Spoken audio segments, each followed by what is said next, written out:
A very good morning. 10 minutes to 10 o'clock. The news on Galaxy FM. My name is Biryomumaisho. Parliament has resolved to investigate circumstances under which a government paid out bonuses to 42 government officials for their role in the Heritage Oil arbitration case.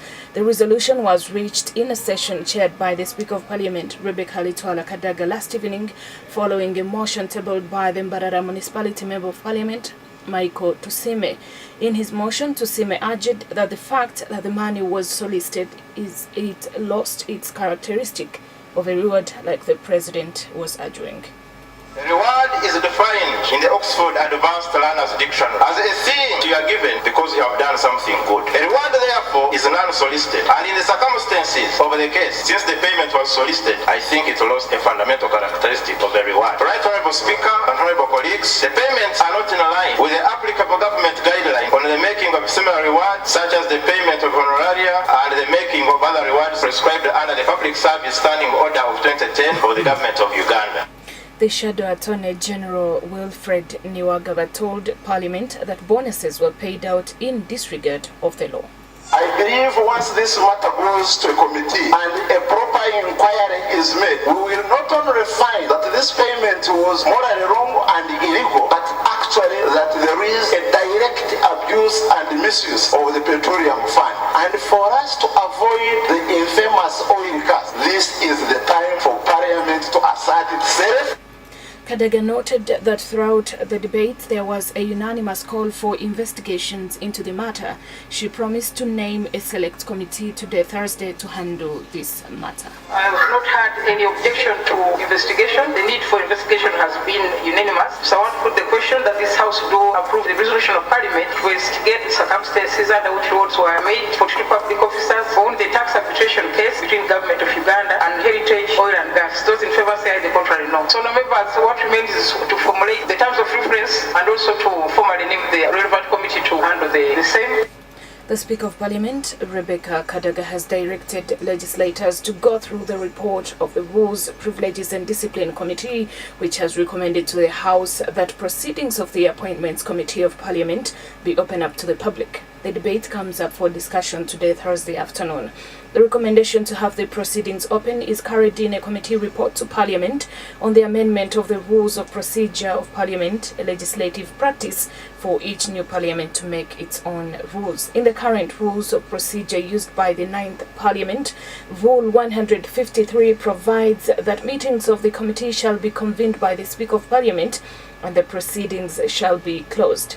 The Appointments Committee is responsible for approving on behalf of Parliament the appointment of persons nominated by the President under the Constitution or any other appointment required to be approved by Parliament under any law.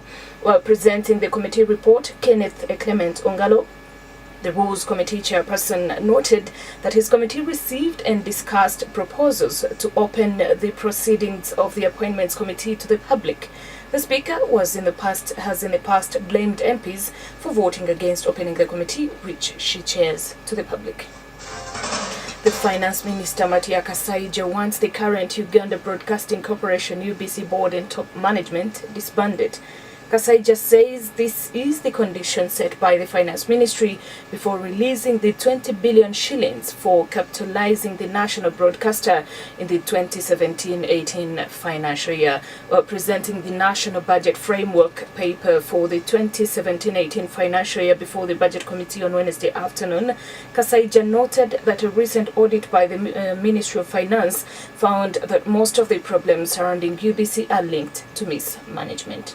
All of the problem with UBC are managerial. That's all. And I have had a discussion with my colleague Frank. I have said, please, either you change management in that place, both the board and the executive, or I will not give you this 20 billion. I put it in the budget, but I will not release it to you. And we have agreed that it will take action, I hope. 4 people have been confirmed dead and 7 others injured after a Fuso truck they were traveling in lost control and overturned near Karumba Falls in Oyam district. According to a police officer who rushed the injured to the hospital, the accident occurred at about 6:15 p.m. last evening at Nora Village, Oyam district, about 1 kilometer away from Karumba Falls along the Gulu-Kampala highway. The officer, who asked not to be named because he is not allowed to talk to the media, explained that the Fuso truck, registration number UAS 308U, was carrying produce from Nwoya to Camden. All the dead are suspected to be produce loaders who were on top of the truck, and by press time their identities were not readily available.